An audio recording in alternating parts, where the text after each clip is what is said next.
what? Say what? Been there. Done that.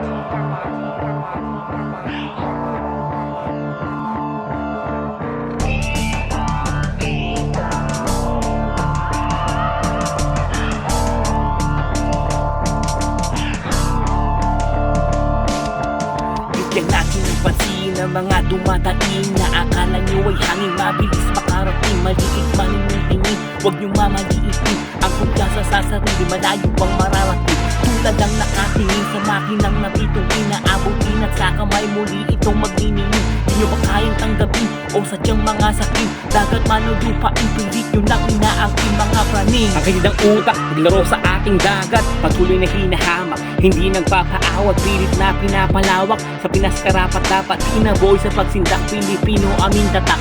Hilera ang lahat, isa-isa, tapat-tapat, tuloy-tuloy mananapak, walang tigil sa pagpadyak. Badila ko'y iaangat para sa mandaragat, sabay-sabay na tatapat, patuloy lang sa pag-angat. Hindi na dapat pag-uwayan kung kanino'y papangalan, tigil na itong hitwan, umalis kayong dayong Pilipinas aming bayan. Di nyo dapat mangyuragat, pipit lagi karangal, patuloy lang sa paglaban. Di nyo kaya ng prosasa na ito sa digmaan, dugo lagi ang puhunan para sa aming inang bayan. Hindi na dapat pabayaan, ito'y ating kasaysay, mga dayuhang gahaman, sige tuloy sa paglisan. Ang panahon naghahamon, diretso lang papatayon, itong buwis na sa kahon sa kanila ay donasyon. Ibabalik impormasyon, tayo ba ay sang-ayon doon? Ang usapin ay kumosyon, ang tinagal na ay taon. Iisa lang ang ambisyon, bawiin ang reputasyon, nakatatak na pundasyon, alaalang ibabaon, makaalis sa sitwasyon. Sana sila ay tumugon, panandali ang solusyon sa makabagong panahon. Hindi na ba ipagitnaan sa tulo ay uusad ng paano tayo gangilangin, kundi naman natin pagagalingan, karagatang pinag-aaguan, hindi ba natin ito papalagan? Ito ba ay kapahamakan o isa lang kahibangan? Palawakin ang isipan upang bigyan kasagutan, sana ay may kahantungan, wala sanang pag-aagawan. Likas sa atin ang kasipagan, tayo ay dapat natularan, payaman isang bayanan, alang-alang sa kaunlaran.